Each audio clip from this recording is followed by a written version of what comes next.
Welcome to our beginning of our architecture project.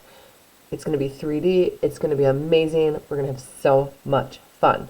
But before we continue on, just a quick reminder, if you haven't yet and you want to, make sure to go into the Hall of Fame for our last project and share your work. Once again, that is optional, but if you want to do it, I guess do that before we forget about it. Get that on in the Hall of Fame. All right, our first thing that we're going to be doing today is watching this really cute short animation based on the book Roberto the Insect Architect. And basically what we're going to do here is just start to open up our mind to some creative thoughts on what architecture could be in a very, very creative sense. So we'll be watching that first. Click on the link if you're watching this outside of class time. Check that out yourself. But let's take a moment to watch Roberto the Insect Architect now. All right. Once we're done watching that, we're going to learn a little bit more about this project. So what exactly are we doing? What is architecture? What does that even mean? So we are going to be learning about architecture for this one and exploring through some mini projects, as well as our final project, the final house that we'll be making. So let's just check out some little examples here of our stick house. Okay, so we're going to be, once again, making some mini projects as well as the stick house. We're going to be using hot glue. We're going to be using the wooden sticks that came in your kits. And they're just going to be really kind of fun, quirky, creative. And we'll give you more detail throughout. But just to give you that initial overview of what's going on. So once again, today is kind of a brainstorming type day.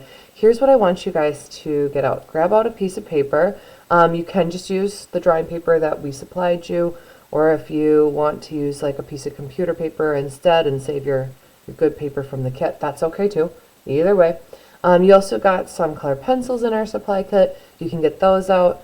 Or optional, if you want to use like markers or crayons, you could. I think that we get a little bit more control with color pencils, but really for this brainstorming day, as long as you got something to color it in with, you're good. And then we'll need a pencil from home as well. Okay, so got those things on out. And basically what your job is going to be for today is to just create an imagination house.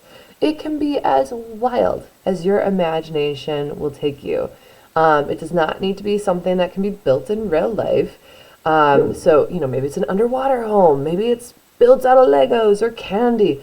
Maybe it's a Gaudi house or a Seussical kind of house. And we can click on these too. I have some ideas linked here. For example, Lego house. You can see I just typed in illustration of Lego house, and it's kind of giving us some ideas. Because here's the thing, I get it. Sometimes it's like, it's fun to have creative freedom, but sometimes it can be overwhelming. So maybe just take a quick browse through some of these. Candy houses.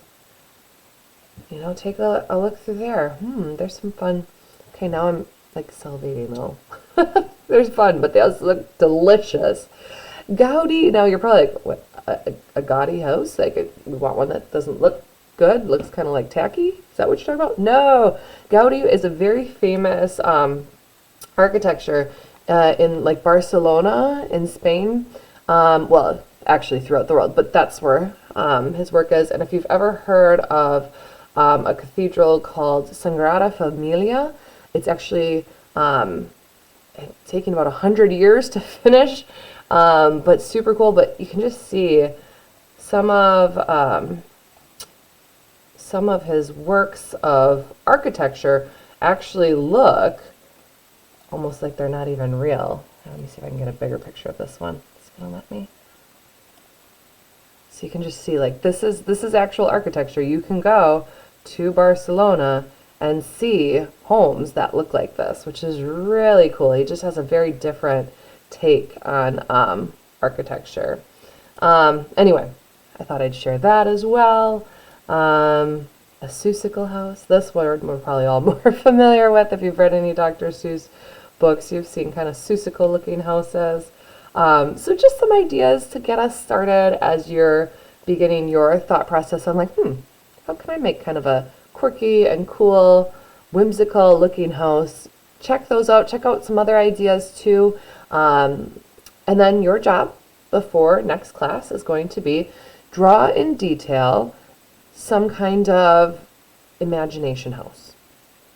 Color it in if you wish.